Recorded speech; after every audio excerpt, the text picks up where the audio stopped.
할렐루야, 만나서 반갑습니다. 우리 옆 사람 관계 인사 나누니까 잘 오셨습니다. 사랑합니다. 반갑습니다. 오늘 주 안에서 평안하십시오. 오늘도 하나님의 놀라우신 은총과 그 은혜가 여러분 위에 임하기를 간절히 축복합니다. 나타나야 능력은 아니다 라는 말씀의 제목으로 함께 은혜를 나누도록 하겠습니다. 예전엔 그러지 않았던 것 같은데 요즘 방송을 보게 되면 대놓고 그 기업의 홍보를 하더라고요. 그래서 우리가 흔히 PPL이라고 하죠. PPL, Product Placement라고 하는 이 말은 뭐냐면요, 협찬을 받아서 하는 간접 광고라는 거예요. 돈을 받고 하는 간접 광고. 그래서 우리가 한참 드라마를 보는 중에 끊고 광고가 나오면 별로 기분 안 좋을 거예요. 그런데 드라마 속에서 간접적으로 나오는 광고는 사람들에게 그렇게 불편함을 주지 않는다는 것입니다. 그리고 광고의 효과를 극대화시킬 수 있는 효과가 있대요. 그래서인지 스타들이 입고 있는 옷을 통해서, 또 사용하는 가전제품을 통해서, 운동화를 통해서 그 회사의 브랜드를 광고하는 모습을 볼 수가 있습니다. 실제로 어떤 스타가 그 드라마에서 어떤 옷을, 명품 옷을 입고 나왔는데 백화점에 그 옷이 그냥 몇 시간 만에 동이 났다는 그런 이야기들이 종종 들립니다. 그만큼 효과의 어떤 극대화를 누리면서 광고를 하고 있어요. 사람들의 모습은 그렇습니다. 우리 인간의 특성은요, 자신을 알리기 위해서 애를 씁니다. 나를 PR하기 위해서, 내 자랑을 사람들에게 알리기 위해서 애를 씁니다. 가수들은 한 번이라도 더 자기 노래가 들려지기를 소망할 거예요. 연기자들은 자신을 PR하기 위해서 더 열연을 펼칠 것입니다. 정치인들은 어떻습니까? 노이즈 마케팅을 통해서라도 자신의 이름을 사람들에게 각인시키려고 애를 쓸 것입니다. 나를 드러내기 위해서, 나를 자랑하기 위해서, 세상 속에서 성공하기 위하여 그렇게 PR할 것입니다. 오늘 유대인의 절기인 초막절이 가까웠을 때 예수님의 형제들이 예수님께 유대로 가자라고 이야기합니다. 유대로 가는 일은 당연한 일이었어. 왜냐하면 초막절에 예배를 드리기 위해서 성전에 올라가야 했기 때문에 그렇습니다. 그런데 예수님께서 뭐라고 말씀하시냐면 아직 내 때가 아니다 라고 말씀하세요. 그러면서 10절 말씀에 뭐라고 나왔습니까? 예수님께서 은밀히 가시니라 그랬어요. 이런 모습이 또 나타나는 곳이 있었지요. 가나 혼인잔치에서 어머니였던 마리아가 잔치 포도주가 떨어졌다라고 이야기하니까 아직 내 때가 아니다. 그러면서 예수님은 포도주를 또 만드십니다. 변덕이 죽을 듯 같아요. 그리고 오늘도 아직 내 때가 아니니까 나는 유대로 갈 수 없다라고 이야기를 합니다. 그런데 예수님께서 은밀히 또 그 성전에 올라가시는 거예요. 왜 그러셨을까요? 우리가 한번 그 말씀을 살펴보고자 합니다. 오늘 형제들이 예수님께 왜 유대로 가서 당신을 나타내시지 않습니까? 라고 이야기를 해요. 그 형제들의 마음속에 어떤 마음이 있었을까요? 오늘 말씀의 결론을 보게 되면 형제들의 마음은 어떤 마음이었습니까? 5절 말씀에 이는 그 형제들까지도 예수를 믿지 아니하미로라 그랬어요. 지금까지 수많은 기적을 체험했고 예수님의 형제로서 서포트를 했었을 텐데 그렇게 예수님과 함께 했었던 형제들마저도 예수님을 믿지 아니하였다라고 했어요. 도대체 형제들의 마음은 어떤 마음이었을까요? 기적을 보면서도 믿지 못했던 그들의 믿음은 도대체 어떤 믿음이었을까요? 그들의 마음속은 어떤 마음이었을까요? 사실 유대인들의 마음과 그 형제들의 마음은 별반 다르지 않았을 것입니다. 오늘 3절 말씀처럼 예수님이 행하시는 일을 보란듯이 나타내시라는 거예요. 예수님이 미워하는 유대인 앞에 가서 예수님 당신이 메시아라고 하는 것을 좀 증명해 보이라는 거예요. 유대인들이 당신을 죽이려고 하니까 그들 앞에서 보란듯이 지금까지 했던 것처럼 기적을 좀 보이시라라고 하는 것입니다. 그렇게 하면 유대인들이 변화될 줄 알았어요. 그런데 여러분, 유대인들이 변화합니까? 오히려 더 예수님을 죽이려고 했었어요. 그러면서 뭐라고 하죠? 5절에 형제들까지 예수님을 믿지 않았다라고 말하고 있는 거예요. 정작 그들의 마음속에는요, 예수님이 하나님의 아들이시고 우리를 위해 죽으셔야 될 어린 양, 그 제물이 되신 어린 양이 된다라고 하는 그 사실을 형제들은 믿지 못했어요. 그들의 마음도 어떤 마음이었습니까? 예수님을 통해서 호의호식하고 이 세상에서 성공하고 이 세상에서 유명해지는 것, 자기를 더 나타낼 수 있는 것, 그것이 바로 형제들의 마음이었어요. 그런데 예수님께서는 기적을 행하시면서 계속 뭐라고 말씀하시는 거예요? 장차 내가 너희들을 위해서 십자가상에 죽을 것이다. 그 죽음에 대해서 이야기하고 낮아짐에 대해서 이야기하고 하나님의 나라에 대해서 예수님이 말씀하시니까 유대인들의 마음은 어떤 마음이에요? 우리가 예상했던 거하고는 다르네.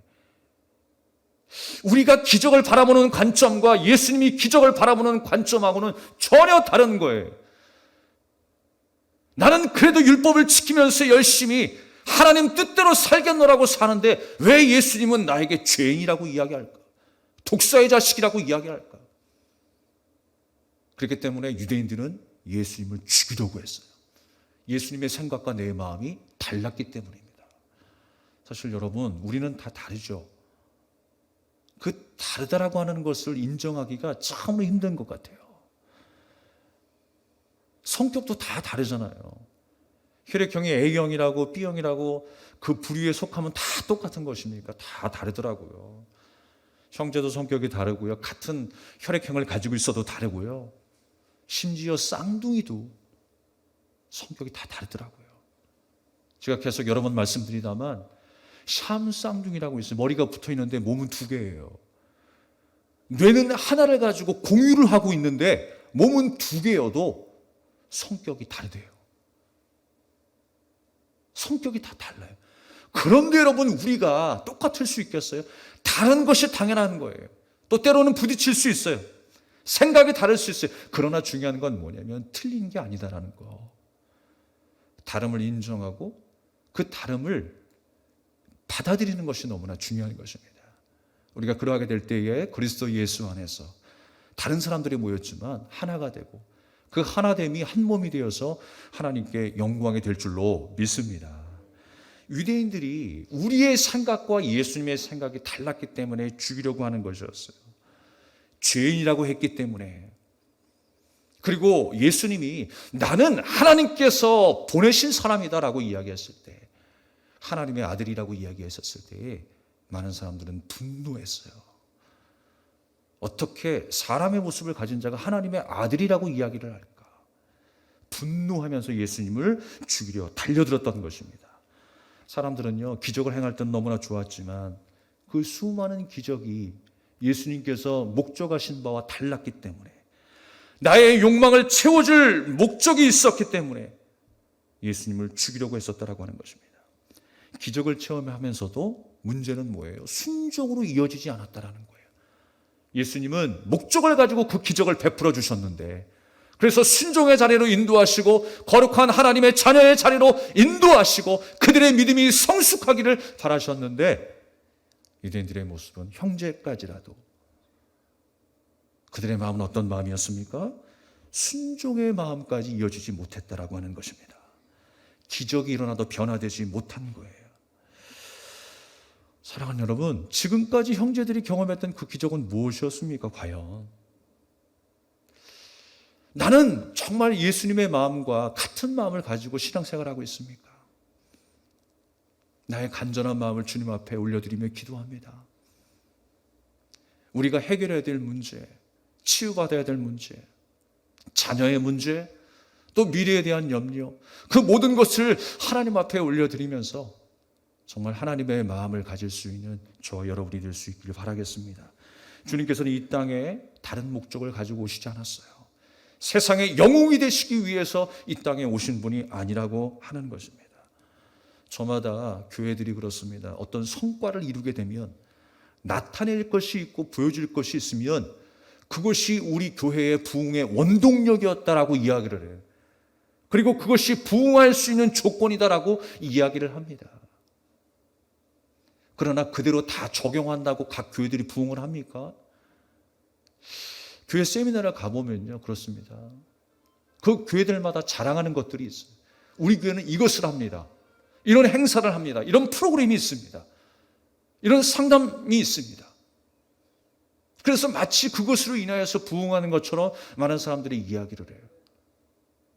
그렇게 생각했으면 여러분, 많은 교회들이 그 사실을 적용하고 그 세미나를 적용해서 부흥할 수 있어야지. 변화될 수 있어야지. 그런데 꼭 그렇지만은 않더라고요. 진정한 부흥이 무엇입니까?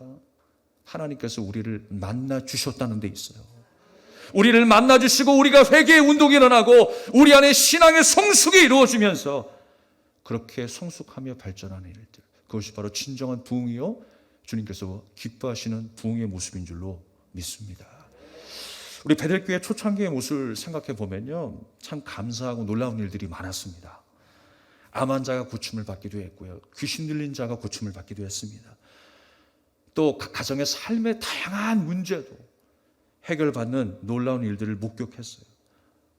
그리고 주변의 모든 사람들의 이목을 집중했던 그 교회가 우리 베델교회였습니다. 근데 하지만 안타까운 모습도 보았어요. 기도는 기도대로, 기적은 기적대로, 신앙생활은 신앙생활대로 그렇게 따로국밥인 사람들도 계시더라고요. 오히려 그 기적을 통해서 성숙한 사람도 있지만 오히려 그 기적은 기적대로, 내 신앙생활은 신앙생활대로 따로 생활하는 분들도 계시더라는 거예요. 그래서 지금 와서 베델교회의 부흥의 초석이 무엇이었을까를 생각해 보면 바로 이런 것이 아닐까 생각합니다. 이미 그 이전부터 고난 속에서 갈망하며 울부짖었던 목회자와 우리 성도님들의 부르짖음이 있었기 때문이다. 그 간절한 눈물의 기도가 있었기 때문에 하나님께서 귀하게 여기시지 않았을까라는 생각을 해봅니다. 그 간절한 마음을 하나님께서 기뻐하시고 또한 그 기도를 통하여 하나님 역사하셔서 놀란 기적들을 통하여 감사하고 그 은혜를 깨달은 성도들의 믿음이 더 뜨거워지고 성숙해진 것이 아닐까라는 생각을 하게 된 것입니다. 기적이 일어나도요, 시험에 들 수 있어요. 기적을 체험한 사람도 남에게 상처를 주더라고요. 또 상처를 입더라고요. 심지어 예수님의 제자였던 가룟 유다도 예수님을 배반했어요. 그는 어떤 사람이었습니까? 예수님께서 전도 파송을 보내셨을 때에 수많은 기적과 치유의 역사를 경험한 사람이었어요. 그럼에도 불구하고 결정적인 순간에 예수님을 은삼십냥에 팔아버립니다. 팔아버려요. 저희 교회에서도 그렇습니다. 한때 은혜 받고 봉사했었던 집사님 한 분이 계셨어요. 누구나 말해도 여러분 잘 아실 겁니다. 한참 교회를 나오더니만 갑자기 교회를 안 나오시더라고요. 그러면서 어느 날 소식이 들려왔는데 불교로 개종했다라고 하는 소식이 들렸어요. 정말 충격적인 소식이었습니다. 그렇게 열정적으로 예배했던 분이었는데 저도 어린 나이에 그분을 지켜보았어요. 열정적으로 하나님을 예배하고 방언으로 기도하고 손이 높여 찬양했던 그 집사님이셨는데 그 집사님이 어느 순간에 불교로 개종했다라고 하는 이야기를 들었어요. 수많은 은혜를 체험했겠지요. 기적을 경험했겠죠. 함께 목격했을 것입니다. 우리 베델교회 안에서 일어나는 수많은 그 은혜의 시간들을 경험했을 것입니다. 그런데 어느 순간에 그렇게 불교로 개종했다라는 거예요. 충격적인 소식이었습니다. 제가 얼마 전에 문자가 하나 날라왔어요.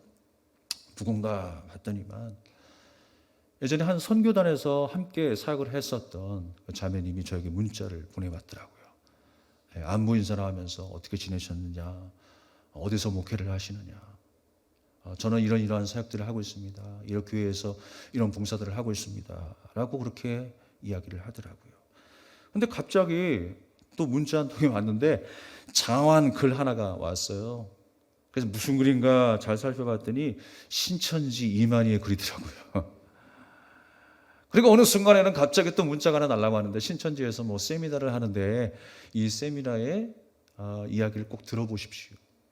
그러면서 꼭 마지막에 말씀 한 구절을 탁 던져요.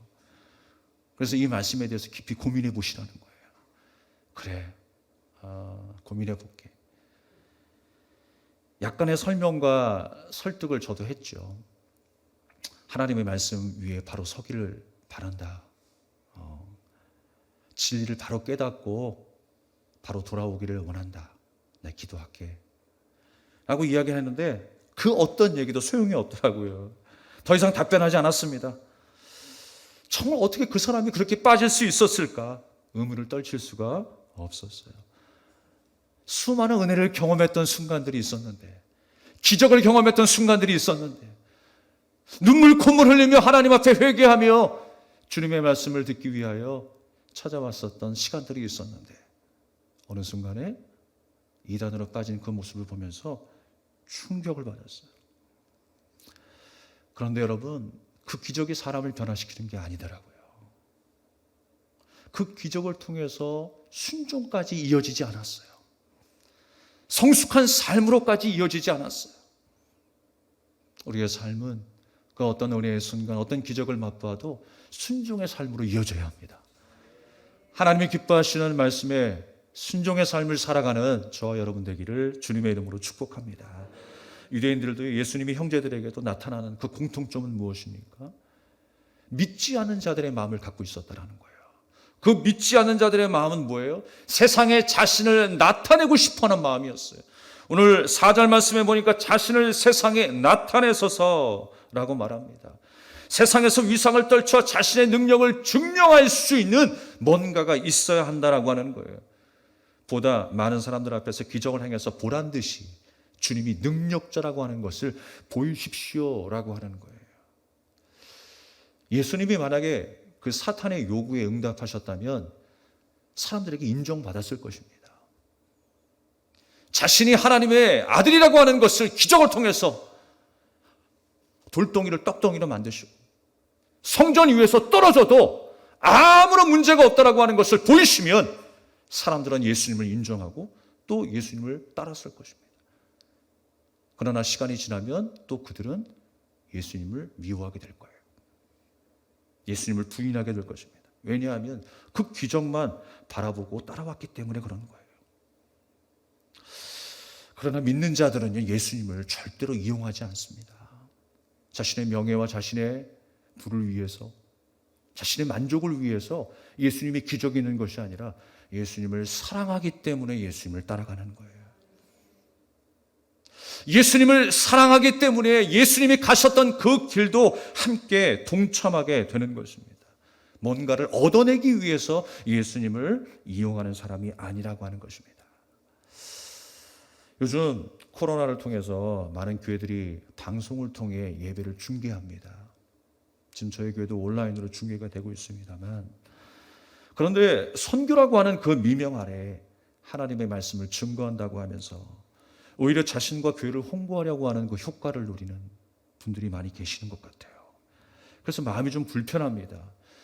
교회 확장을 위해서 유명해지려고 하고 명성 있는 목사가 되기 위해서 자신의 자랑을 내세우는 분들도 심심치 않게 보게 됩니다.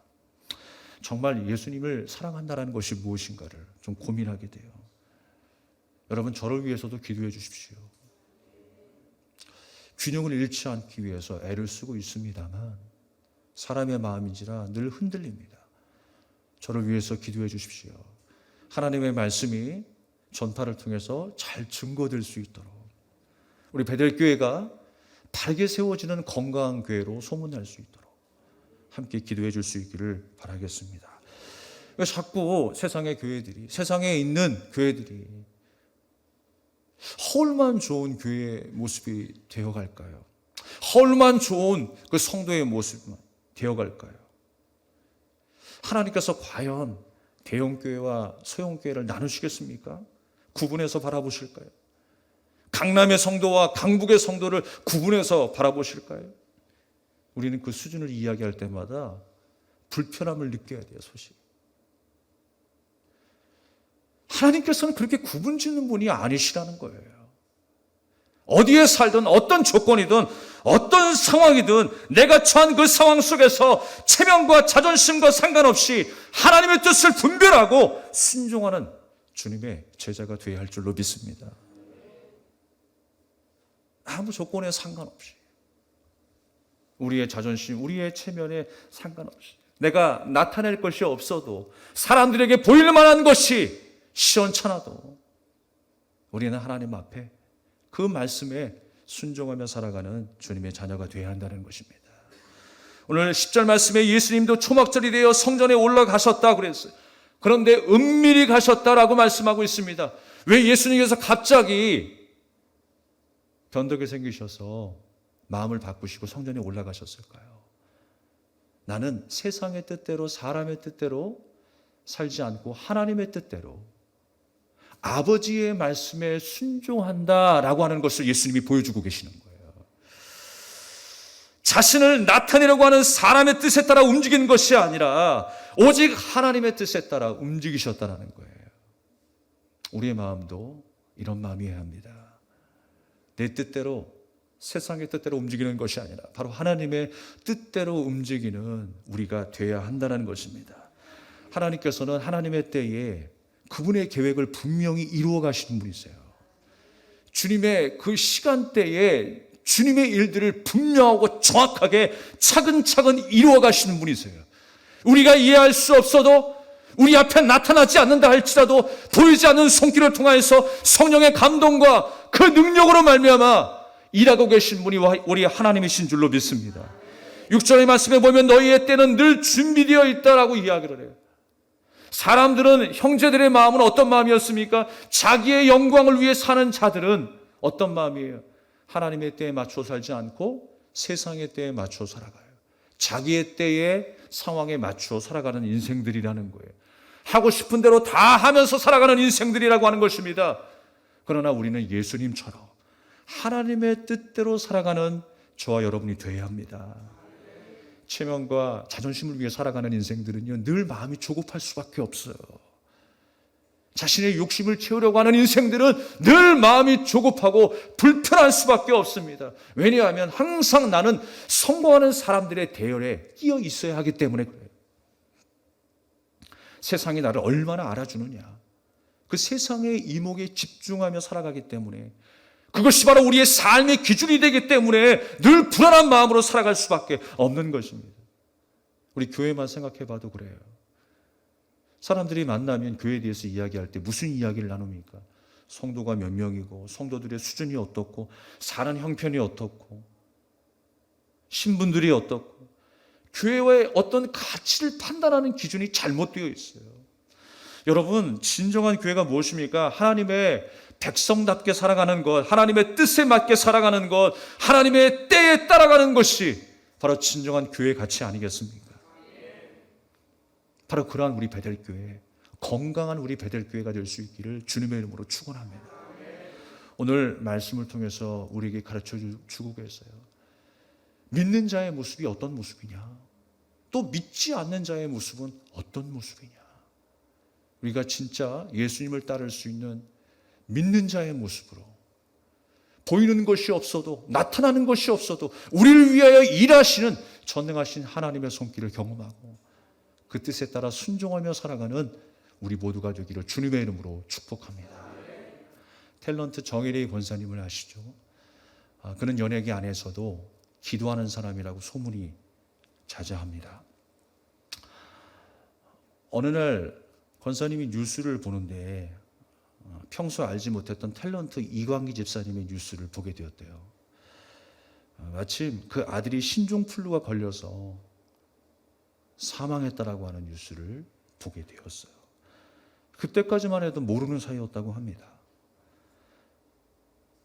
그래서 그를 위해서 기도하게 되었어요. 하나님께서 감동을 주셔서 기도하게 되었다는 거예요. 그냥 한순간이 아니라 매일매일 기도하게 되었어요. 어느 순간에 이제 기도하는데, 골방에서 기도하는데 통곡하면서 눈물 콧물 다 쏟게 하시고 엉엉 하나님 앞에 울면서 기도하게 하시더래요. 그러면서 하나님께서 어떤 감동을 주셨냐면 그를 위로해 주라라는 감동을 주시더래요. 그를 위로하라라고 하는 마음이 생겼답니다. 그런데 뜬금없이 그 친구가 크리스찬인지 그 사실조차도 모르는데 나하고 일면일식도 하지 않은 사람인데 어떻게 연락한다라는 게 참 어려웠다고 합니다. 그런데 매스컴을 보았을 때 이제 마치 그날이 장례식 날이었어요. 장례식장에서 그 아이 앞에 있는 십자가를 보고 나서 이 가정이 크리스천 가정이구나 라고 하는 것을 확신하게 되었다고 합니다. 그렇게 매일매일의 순간순간의 시간 속에 이광기 집사님을 위해서 묵묵히 기도를 하셨대요. 그리고 나중에는 전화번호를 알아내서 용기를 내어 문자를 하게 되었다고 합니다.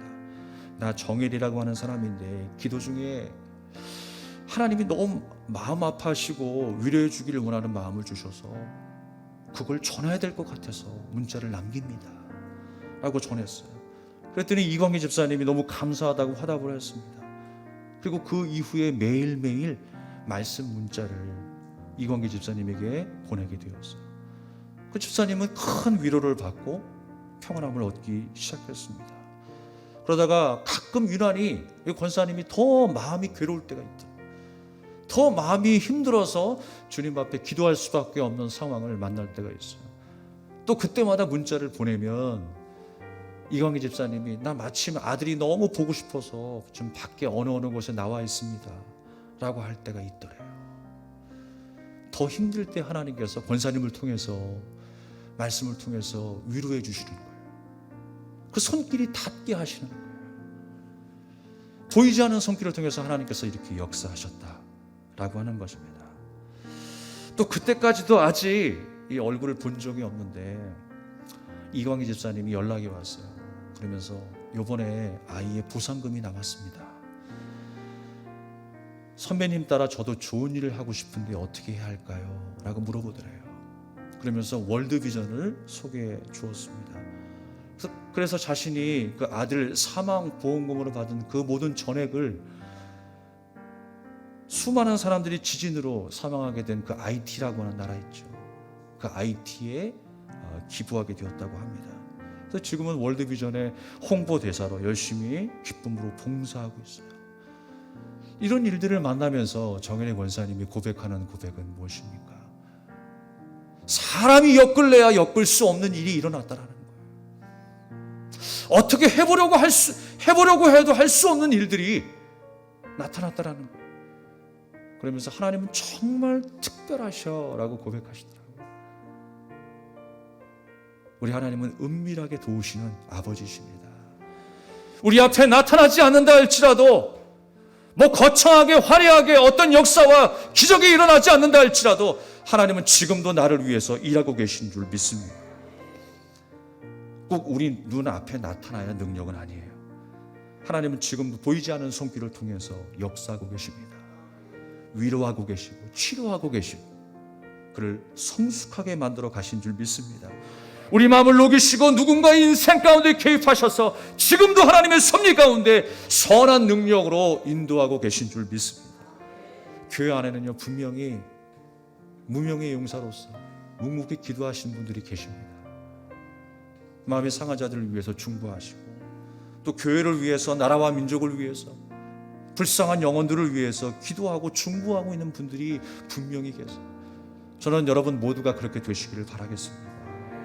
우리 눈에는 큰 변화가 없는 것 같아도 우리를 향하신 하나님의 계획은 지금도 계속 일어나고 있습니다. 그 모든 사람들을 통해서 계속 지금도 진행 중에 있다라고 하는 사실을 기억하십시오. 바라옵기는 이 한 주간의 삶, 사람의 시선을 떠난 그 어떤 곳에서도, 사람이 인정하지 않는 그 어떤 곳에서도 하나님의 말씀에 순종하는 믿음의 사람으로 살아내시기를 주님의 이름으로 축복합니다. 함께 우리가 이 찬양을 드리며 기도하겠습니다.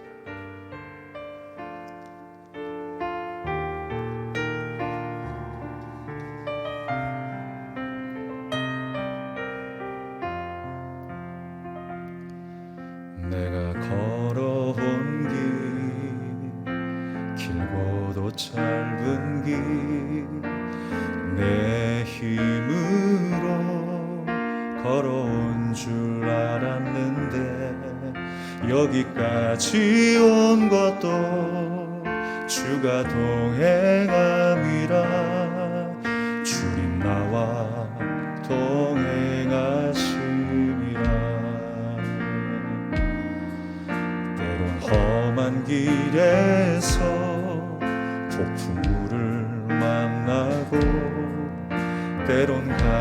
가시밭길에서 고난을 당하나 주님 동행하시니 나는 두려움 없네. 주님 나와 동행하심이라. 할렐루야 주 동행하시네.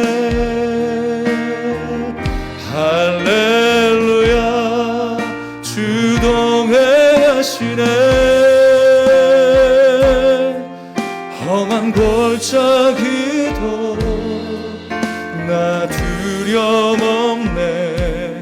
주님 나와 동행하심이라. 내가 걸어온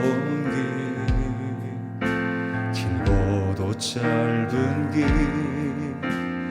내 힘으로 걸어온 줄 알았는데 여기까지 온 것도 주가 동행함이라. 주님 나와 동행하심이라.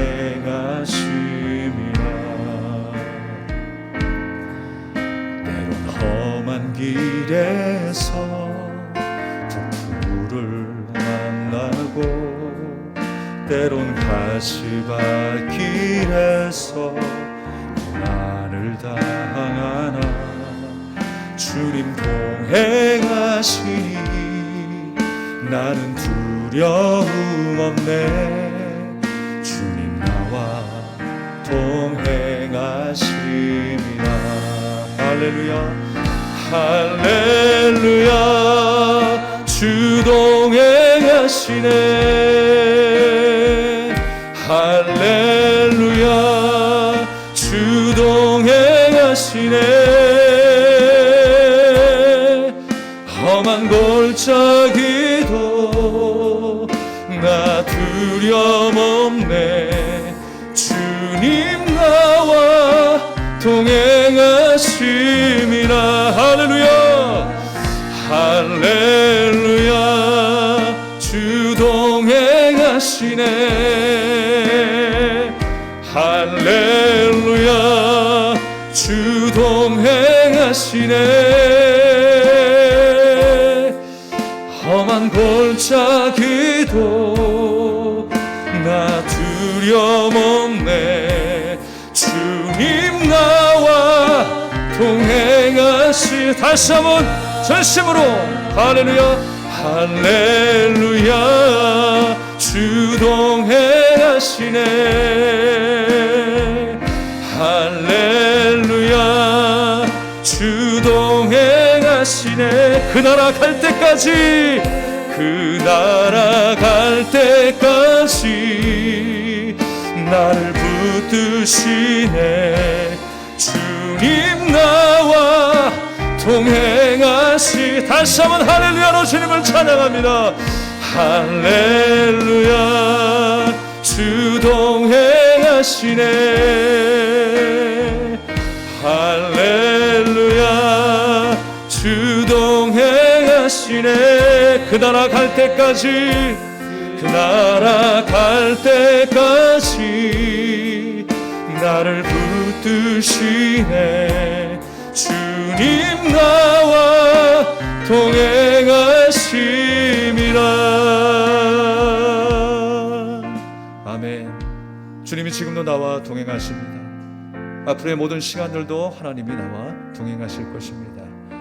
여러분, 보이지 않는 손길을 통해서 주님은 나를 위해 일하고 계십니다. 내가 확신하지 못하고 있습니까? 두려움 속에, 의심 속에 갇혀 있습니까?